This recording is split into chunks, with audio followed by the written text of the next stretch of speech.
지난해 한국으로 돌아온 귀화자 수가 무려 1만 1천 명을 넘었습니다. 코로나19 팬데믹 이후 가장 많은 숫자인데요. 잠깐 멈춰서 생각해볼까요? 그런데 이 숫자의 절반 가까이가 중국 출신이라는 점 알고 계셨나요? 정말 놀랍지 않나요?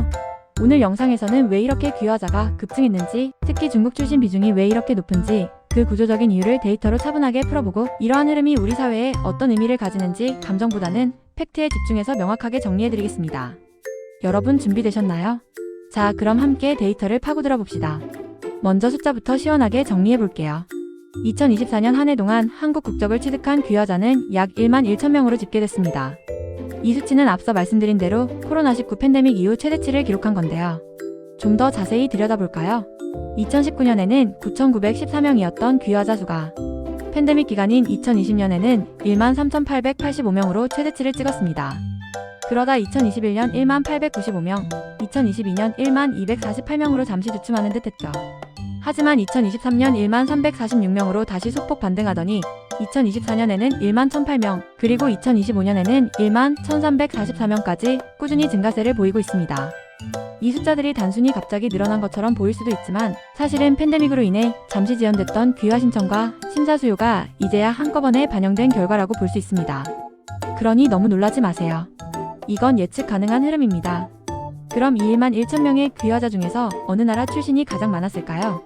두구두구두구 바로 중국 출신이 약 50% 가까이를 차지했습니다. 절반에 육박하는 수치죠.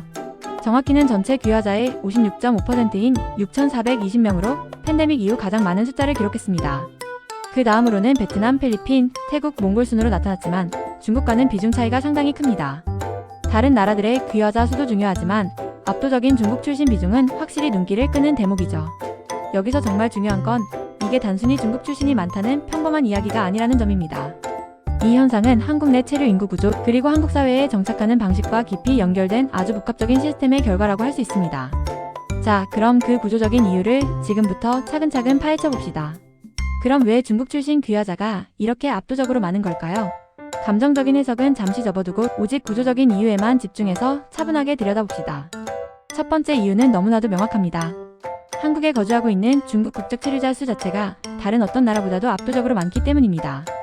제한 중국인은 장기 체류자, 유학생, 근로자 등 다양한 형태로 한국에 머물고 있으며 그 숫자가 수십만 명 수준에 달합니다.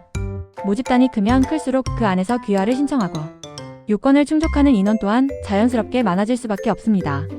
이건 통계의 기본 상식이라고 할 수 있죠. 두 번째 이유는 혼인 귀화의 비중이 높다는 점입니다. 중국 출신 귀화자 중 상당수는 한국인과 결혼하여 일정 기간 거주한 뒤 귀화 요건을 충족하는 이른바 혼인 귀화의 경로를 밟습니다. 베트남이나 필리핀 출신 귀화자들 사이에서도 혼인 귀화의 비중이 높게 나타나지만 중국은 앞서 언급했듯이 체류 인구 자체가 워낙 크기 때문에 절대적인 숫자 면에서 다른 국가들을 크게 앞지를 수밖에 없습니다. 세 번째 이유로 10년 이상 장기 체류한 중국 국적자들이 이제 귀화 요건을 충족하는 시기에 접어들었다는 점을 들 수 있습니다. 2010년대 초중반에 한국에 들어와 정착하기 시작한 많은 사람들이 시간이 흘러 이제서야 귀화를 신청하고 있는 것입니다. 귀화라는 건 단순히 오늘 결정해서 내일 되는 것이 아니잖아요. 정해진 기간을 채우고 심사를 통과해야 하는 과정이 필요하죠. 마지막 네 번째 이유는 바로 코로나19 팬데믹으로 인한 누적된 수요의 반영입니다. 팬데믹 기간 동안 전 세계적으로 이동이 제한되고 각국의 행정 업무도 지연되면서 귀화 신청과 심사 과정 역시 차질을 빚었습니다. 그 결과 쌓여있던 귀화 수요가 2023년과 2024년에 들어서면서 한꺼번에 터져나오게 된 것입니다. 그래서 현재의 급증처럼 보이는 현상은 실제로는 오랜 기간 지연됐던 수요가 비로소 표면화된 것으로 해석하는 것이 훨씬 정확합니다. 정리하자면 이건 특정 국가의 문제가 아니라 한국 사회의 체류 구조, 혼인 구조, 그리고 시간의 흐름과 같은 복합적인 요인들이 만들어낸 자연스러운 결과라는 점을 이해하는 것이 중요합니다. 여기서 한 가지 정말 중요한 관점을 짚고 넘어갈 필요가 있습니다. 귀화는 단순히 국적을 바꾸는 것 그 이상입니다. 우리가 귀화를 이야기할 때 종종 감정적으로 접근하기 쉽지만 그 실질적인 의미를 들여다보면 훨씬 더 깊고 넓은 시사점을 발견할 수 있습니다.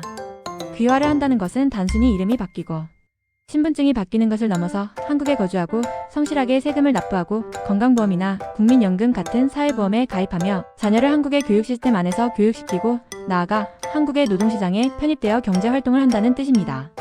즉, 귀화자는 한국 사회의 한 구성원으로서 경제적, 사회적 역할을 다하게 된다는 것이죠. 그래서 이 이슈는 단순히 누가 한국인이 되느냐 하는 정체성의 문제를 넘어섭니다. 이는 한국의 이민 정책 방향, 점점 변화하는 노동시장 구조, 그리고 더 나아가 전체적인 인구 구조 문제와 아주 밀접하게 연결되어 있습니다.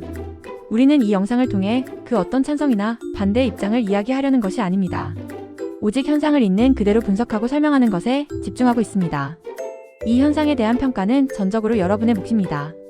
여러분 각자의 시선으로 이 데이터를 해석하고 의미를 부여해 주시길 바랍니다. 그럼 이 귀화자 증가 흐름이 우리 사회에 과연 무엇을 의미할까요? 첫째, 한국 사회는 심각한 저출산 문제를 겪고 있습니다.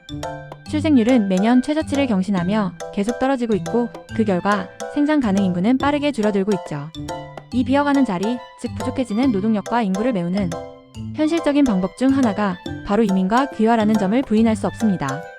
귀화자 증가는 이러한 사회 구조적 현실을 반영하는 거울이라고 볼 수 있습니다. 둘째, 한국 사회의 다문화 정착이 더 가속화되고 있다는 명백한 증거이기도 합니다. 다문화 사회로의 변화는 더 이상 막을 수 없는 거대한 흐름이며 좋고 나쁨을 떠나 이미 우리 삶 속에 깊숙이 들어와 있는 현실입니다. 귀화자 증가는 이러한 다문화 사회로의 전환이 더욱 활발해지고 있음을 보여주는 중요한 지표입니다. 핵심적으로 정리하자면 귀화자 증가는 특정 국가만의 문제가 아니라 한국 사회의 근본적인 구조 변화의 결과라는 점입니다. 인구 감소, 노동력 부족, 그리고 전 지구적인 국제 이동의 증가.